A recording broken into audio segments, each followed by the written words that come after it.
Hello everyone, just thought I would check in and provide you with another video and maybe just some friendly discussion about the classes. And what I have right now for you is I just want to go over what I've unlocked so far. I have not had much luck hunting down towers in my area. It seems like every tower that I go to hunt down is usually in someone's backyard that I can't get to or fairly far away, and I can't seem to find it on a walk or a drive. So I don't have a lot of shards yet. I know some people have already unlocked a lot of their classes, so I am definitely trailing behind. But one topic that keeps coming up is, what should I pick? What should I buy first? And I will say that for those of you like me that are having a hard time locating shards, I would definitely pick the one that you are most interested in. So if that is Grandsummoner, I would recommend picking that up. Now, here's the thing that may seem obvious, but there's some selections you have here in regards to that. So you may be looking and seeing, oh, well, I'm tier 10. Why would I ever buy a tier 9? Well, tier 9 summoners have some new summons. Now, the Tower Guardian seems like it really just self-buffs a lot. I don't really know too much about it. I haven't seen too many people using it. I thought about picking it up just to try it out, but since I'm so dependent on shards right now, I've been saving them up. But the one that I did decide to pick up because it seems fairly decent is the Mighty Griffin, and this thing has a ton of HP. I know it says it's a T9 pet, but for some reason, at least, and I'll double check this while I'm talking, but it shows it in my summon list as a T10 pet now that I have it. So not sure why that is, don't know if it's scaled up or if that's just a visual bug, but this hits pretty hard and has a decent amount of health pool. So especially if you're tier 9, you should rush to get this one unlocked as soon as you can. It'll be one of your go-to summons for sure. Now, one thing that I am curious on is a lot of people have been going to the Gala Hercules because it seems to be a beast in AoE and towers with its new abilities. So just let me know in the chat what you all think that you would be most interested in or what you plan on picking up. I know I do summoner content, so I'm assuming a lot of you are interested in summoner gameplay. But what I will say is that I'm very interested in Hera Aura, I guess is how you would say that. I just like the sigil design and the skills here, so I might be picking up that. I'm actually really debating on if I'm going to pick this up first or the Grandsummoner Aruga first, because I don't know, this one just seems intriguing to me, and I did play a lot of Hera before, so I definitely am interested in the sigil portion. In the beta, I tried out Corvus. It seemed pretty good. I liked the abilities, and the Magic Thin Blade being only 2 mana, it seems really nice when your damage goes up based on how much your mana decreases in battle. So you can get that pretty low and then just start spamming Thin Blade with modifiers, and it hits pretty decent. Even in beta, it was hitting, critting for quite a decent amount, and my beta class was awful. So just as an FYI, I'm not really interested too much in the Realm Shifters. Played a lot of it, just don't really like that playstyle of redlining, which is why I shied away from a lot of the redlining classes.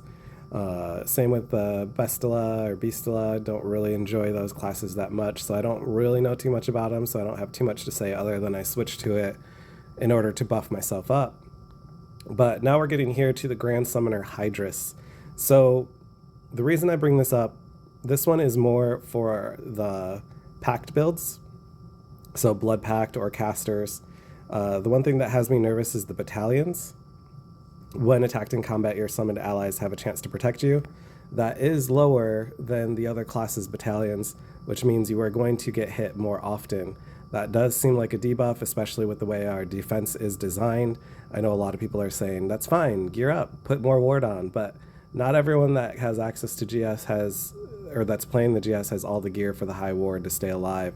So keep that in mind if you decide to unlock this one first, because you may find yourself dying a lot.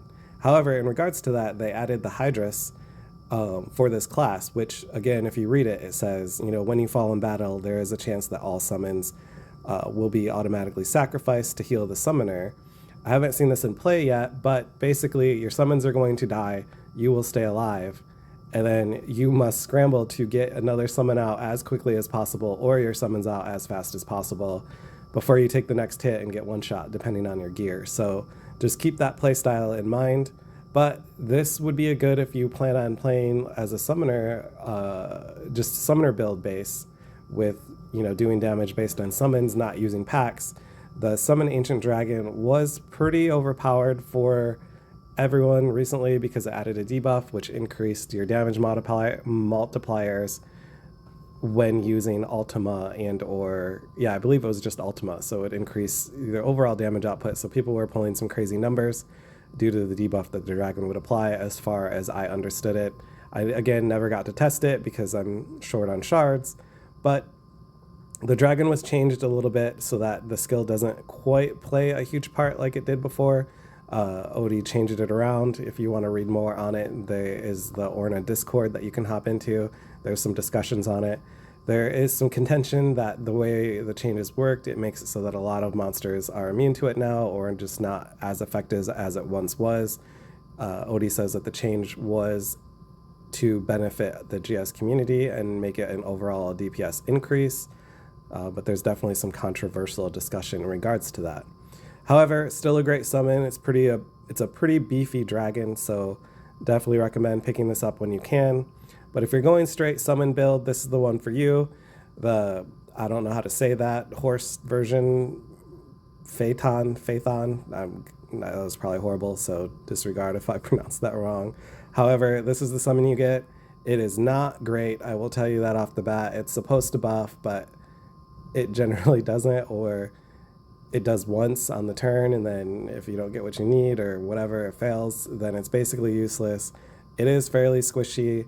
Sometimes it does okay damage, but it's not one of the best summons. We're hoping to get it buffed with the rebalancing changes. However, it is unknown on if that will happen anytime soon.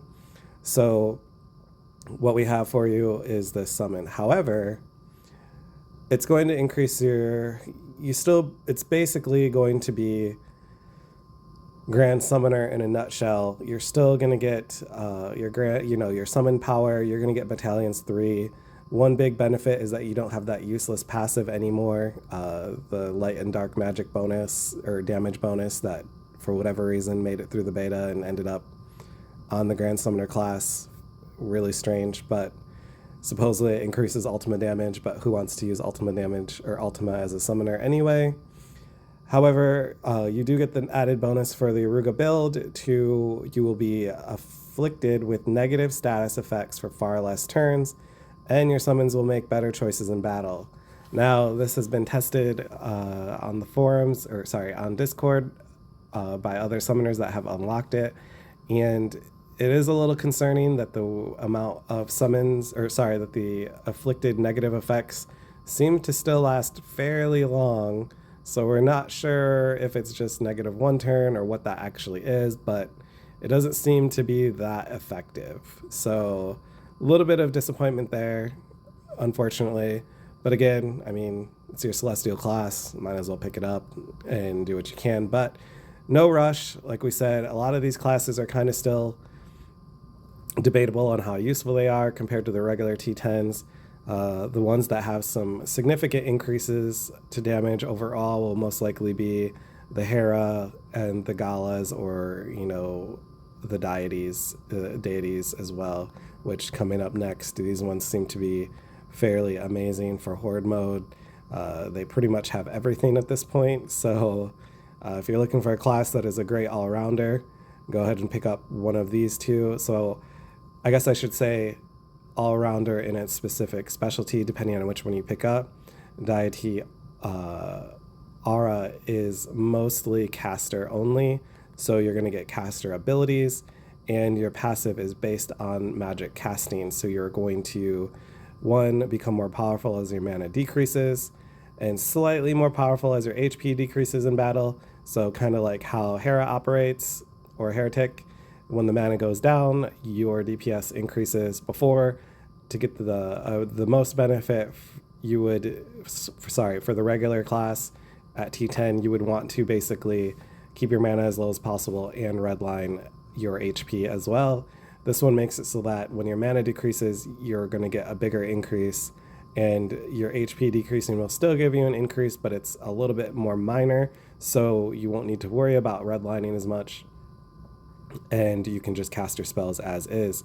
One big thing is that your magic stats will be increased to varying degrees. They changed away the deific channel boost that randomly procs, and now you're going to get random T-up stats as you're progressing through the match, which can potentially be very powerful, especially if you have one of those amities that increase your ability to retain your positive status effects. So keep that in mind. Those will be on there, and then you can just blast away when you get your buffs going. The other one is the Deity Ursa, and this one is the melee version. And instead of mana, you're decreasing your HP, so you'll be redlining just like your like the Realm Shifter would. However, you don't have the ability that the Realm Shifter does, where you'll stay alive if your HP drops to negative after your berserking or your debuff. So you'll want to shave away your HP and just be aware of what you're doing so that you can get your HP back as you progress on, so that you don't murder yourself while you're trying to max DPS. So that being said, there's a lot of interesting classes here, a lot of play. Again, at some point you'll most likely want to unlock them all just to get the spells and abilities. But again, these are endgame classes, and it takes a lot of shards in order to unlock the class. So just be aware of that. The other thing is you don't have to rush to a class. You can use your shards to build a tower, and it's 15,000 tower shards. And then you would have to, again, unlock a tower plane every time you want to upgrade it. One thing that I was not aware of is that if you unlock a tower core and then you unlock the tower plane, it's only one plane. I guess I assumed, sorry, it's only going to be one floor. I guess I assumed it would be like one tower plane would be a section of floors, but no. So once you get the tower core, you have a 10 floor tower, and then you get the tower plane, and that will convert it to an 11 floor tower. Slightly disappointed. And not only that, you will not only just need shards for that, but you will also need a lot of orns for it as well. But then you can also move into the weapon molds and get yourself a staff utilizing whatever you would like. Again, the staff may not be a top priority for you, but there are some decent stats for it. Some adornments that you could potentially use to change your gameplay up to however you would like. Again, not a big priority if you already have some of the summon staffs like the Charion staff here. So, but something to offset if you get the adornments, and then you get reduced summoning cast time, etc. But I think a lot of you would want to use, if you're going summoner build, doing some summoner damage, or getting more survivability and adding more ward adornments on. So as you can see in my base, I did build a tower, the Tower of Prometheus at the time, just in case I decide to swap to Hera Ara. There is an adornment that I would want to farm, which is the crit adornment, so that would help out a lot. And then just as a little bit of more information, I'll kind of hop into this tower.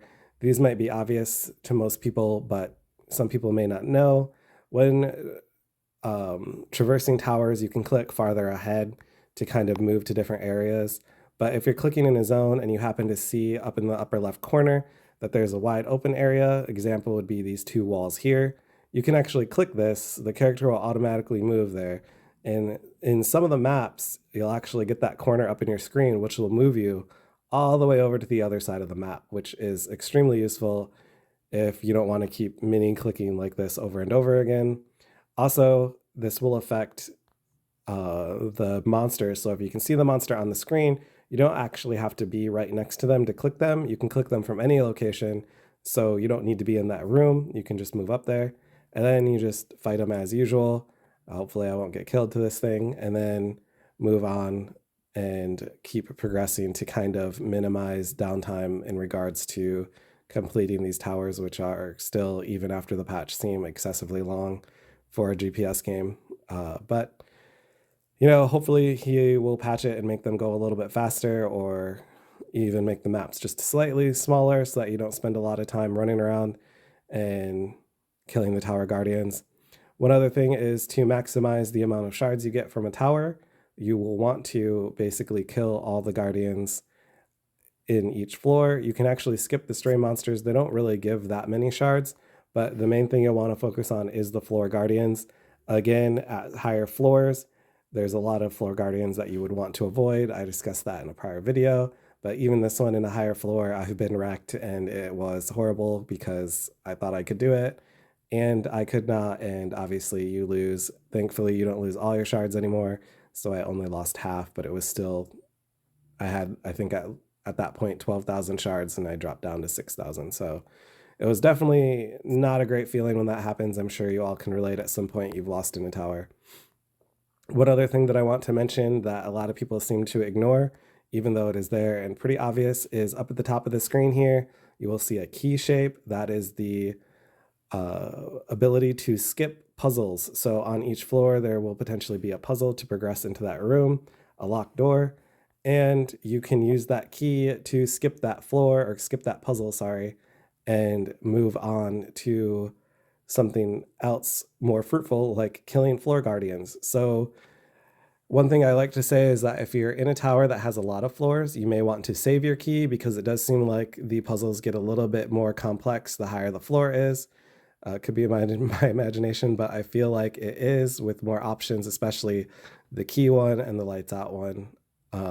But yes, so you can use the keys for those. You'll find the keys throughout the dungeon in other chests, just like you would be getting the buffs. So sometimes the buff or the chest will contain a buff, or sometimes it'll contain a key, and just save it up for the puzzles that are most annoying, usually the lights out, or the key one if you just want to move fast and don't want to memorize anything. However, I do not recommend using a key on the sigil ones where you just hit the arrows back and forth, because that one I usually solve it without even paying attention and I just spam it. But as you can see, here's a sealed door and I have that key. So in the bottom left corner there, you'll see the key symbol. You just click that and it's open. Granted, I wasted that key on that door, so I'll probably cry later when I have a puzzle that I want to avoid. Lastly, that I think for the most part, all I can think of really is if you feel like you're about to die and you cannot beat the fight, you can close out the app and reopen it. And it will bring you back into your base and ask you if you want to continue. When you click continue, that'll bring you back onto the floor that you started. So if you don't get one shot, but you know you're not going to be able to succeed, you can do this. I'm not quite sure if it's going to be considered an exploit or not. That's why I was kind of hesitant in bringing it up. But I feel like for us summoners, if at one point your ward is down and you just can't get your summons up, and you're like me and fail your grand summon 3 to 4 times in a row consistently, you will want to probably leave at that point and cross your fingers you don't get one-shotted before you can get the app closed. But moving on from there, as I mentioned before, if you click up here, you will transition up to that top, and then you can kind of look at everything, get the puzzle chest. If I wanted to, I could have clicked that Anubis, but as you can see, my character just auto ran up to the top here, and I can just fight the monsters. There is one more fancy trick you can do with that, is if you click off to the side, like I mentioned in the corner, and the character starts auto running, you can then click a puzzle at that same moment.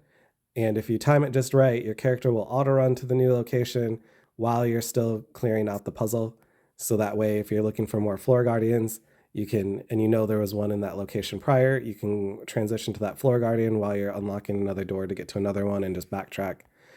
Just a slight time saver. It is a little bit niche, I guess you could say, if it's going to work or not, depending on if everything lined up perfectly for you. So I think that's all the tips and tricks I have for now, but that I've come across, and again, just be careful with what monsters you go up against, especially as the floors get higher. You don't want to sacrifice your entire run by getting a little too gutsy. And just keep in mind, if you have another class that you feel more confident to fight that for or fight against, you can definitely do that. But again, Grandsummoner doesn't allow you to basically have a pet. So if you do transition while in the dungeon, you'll most likely want to close the app, reopen the app, and try to swap specs that way, and then go back into the dungeon. Again, I haven't tested that if it's going to prevent you from coming back in, so use that at your own risk. Maybe if you have no other choice and then you want to try it out. I'm assuming it should work. I don't see why it wouldn't, but I have been wrong before. So just keep that in mind. That might be a route, especially like for those high-end Nidhogg's and you have a Bestila class that has a decent pet build and you know you can kill it on that one since it's immune to dragon damage. That would be a good one to swap to so that you don't sacrifice and die. And Nidhogg and Balder, for some reason, seem to hit the summoner more often than others. And along with that witch that I had fought at the beginning when I entered the tower with her little gargoyles, also seem to wreck the summoner quite often as well at higher end. So just be careful of those, especially if you can't get a summon out, you're going to die.